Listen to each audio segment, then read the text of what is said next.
See, Lindelof video is a quick video on differentiable functions.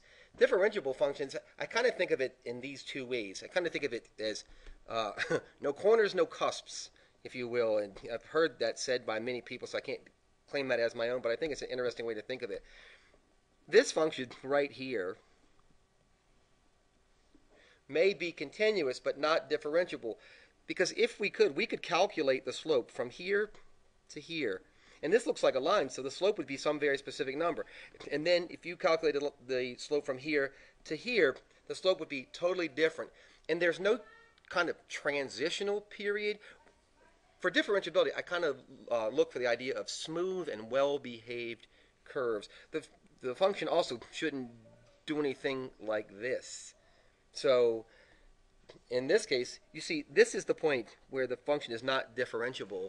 And I hear people talk about, well, what's the deal with the limits? How do limits have to do with differentiability? The limit would be this. You say, okay, well, what's the limit of x as x approaches c from values less than c? Well, the limit, what you really want to compare with differentiability is the limit of f prime at x.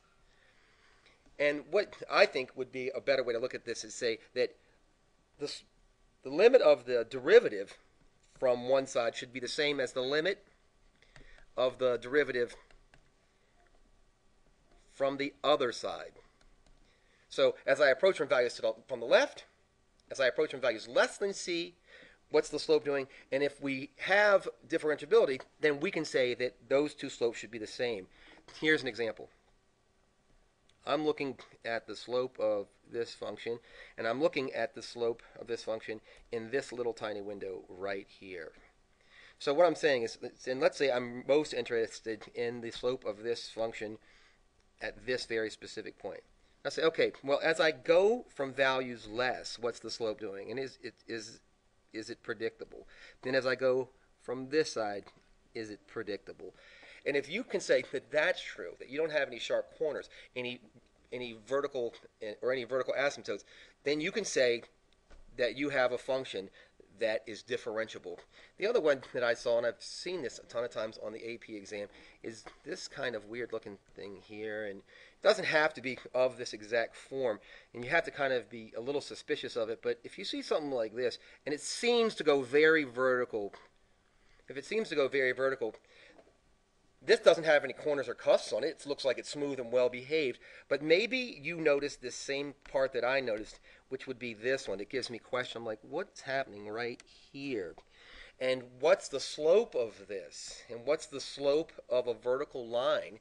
And the slope of a vertical line is undefined. And therefore, this function is not differentiable here. All right? This is just a really basic, quick overview of differentiability. I'll go back and say one thing I look for is sharp turns. Sharp turns are the key, I think, to differentiability in its most basic form. And also that the limit of the derivative from the right and left should match. All right, if you have any questions or comments, let me know. If I can do anything for you, let me know. And if you haven't subscribed, please do. Thanks.